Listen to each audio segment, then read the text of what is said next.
It's pretty hot. Are you sweating yet? But why are all the weather forecasters so nervous about calling this a heat wave?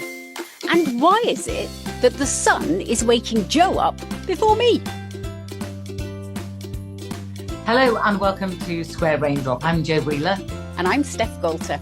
And somewhat unsurprisingly this week, it's all about the heat. Look, I've even got a t-shirt on. I'm not outside yet, but I have got a t-shirt on. No, you're actually a mushroom, aren't you, Joe? You like to stay inside. I definitely do. Well, we're talking about all this heat. What kind of temperatures are we looking at, Steffi? Well, we're likely to get to around 31, 32 degrees, so really very hot. But how excited should we be, Joe? Well, it's a heat wave. It's a heat wave.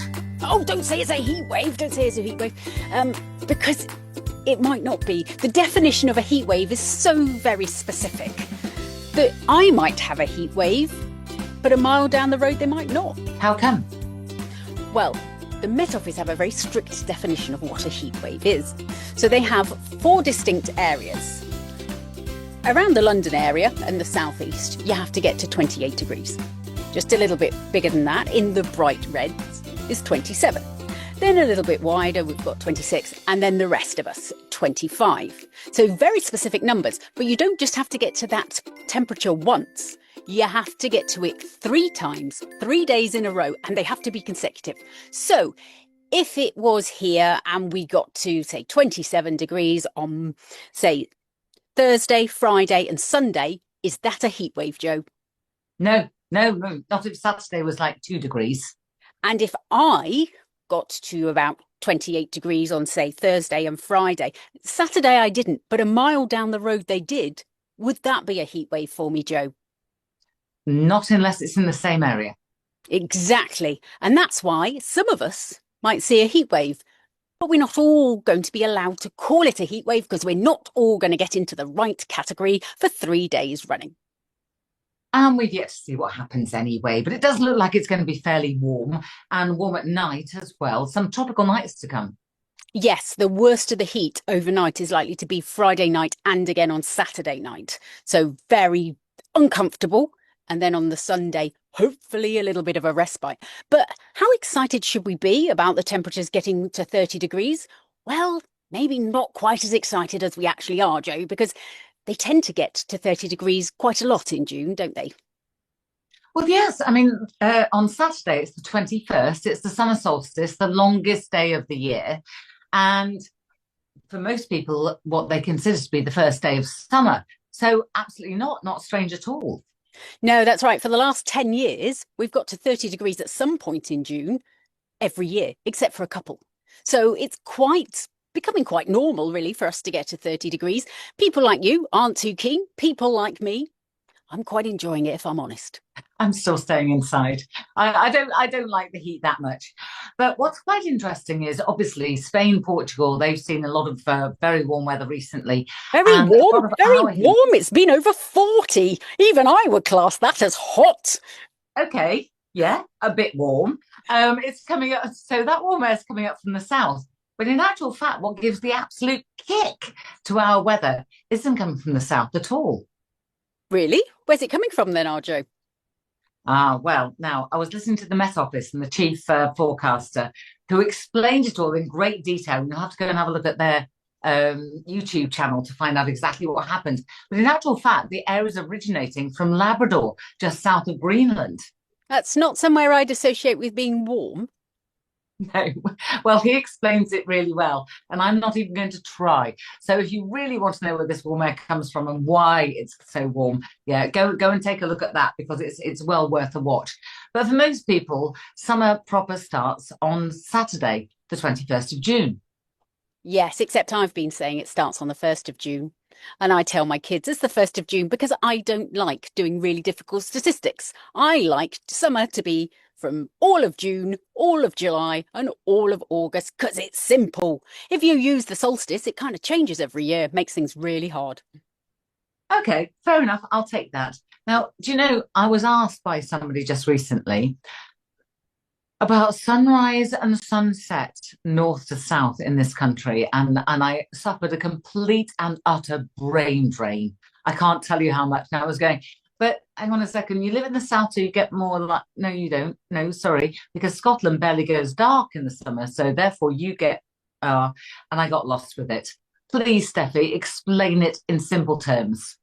Sure, it's to do with, well, think about the North Pole, where the old polar bears are. Sometimes they have 24 hours of daylight. Sometimes they have 24 hours of darkness. Obviously, that's their winter.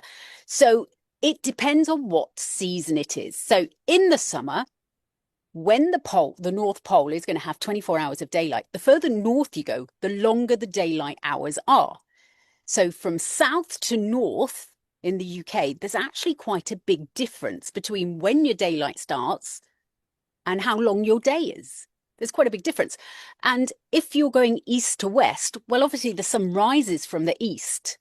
So it'll rise in the east for you, Joe, quicker, earlier than it will get to me. And I'll see the sunrise. So you could post a photo online of the sunrise before it's got light here. Well, just a couple of nights recently when I've chosen to sleep downstairs with the dog. Which I No further questions. But I've noticed that when I wake up at like 2:30, 3 o'clock, it's not even dark. It's not even dark. And I go to bed for a couple of hours and then it's definitely not dark. So it's almost like, and I'm kind of in the Midlands, that it never gets dark here either. Yeah, so the difference is, so east to west has not too much of a difference. So we looked at Lincoln and Manchester, didn't we? And we found that the hours of daylight are about the same because it's on about the same level. But for Lincoln, it gets light at 4:34, whereas in Manchester, it's 4:39. So it's, 5 minutes later. But that's long enough for you to see the difference and take a picture. And the person over there will be going, wow, Joe can see in the future. That's amazing.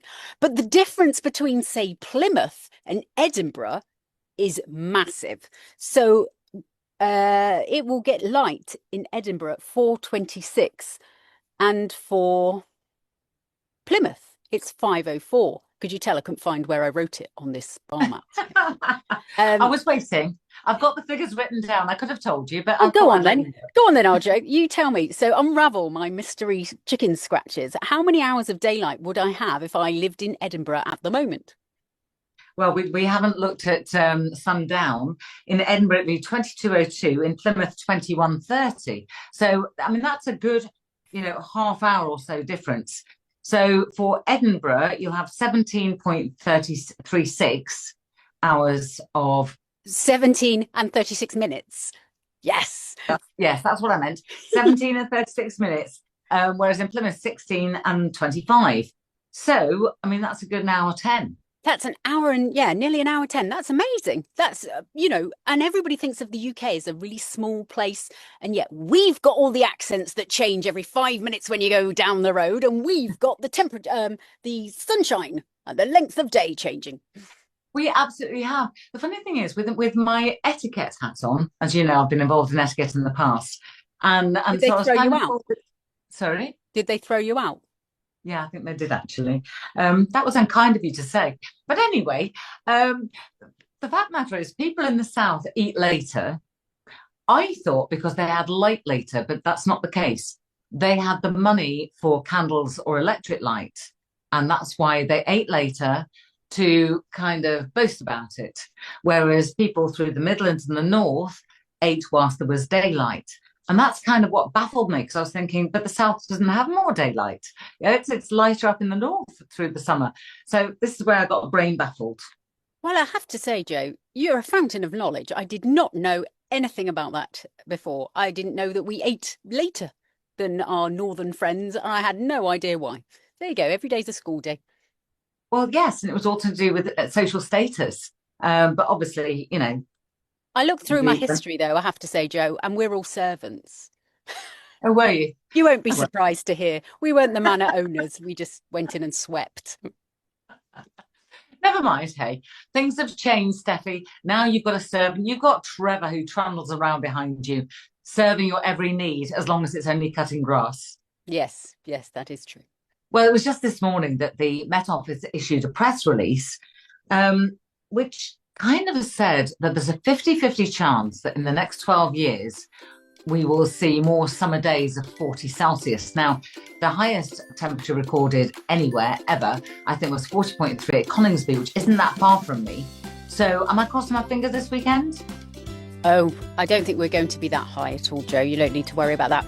I think the June record is 40, that would be a headline, 35.6. And that was in Southampton in 1976, that long hot summer that everyone always talks about when they talk about heat. So yes, we are not likely to get to 35.6 even, but we are likely to get in the 30s.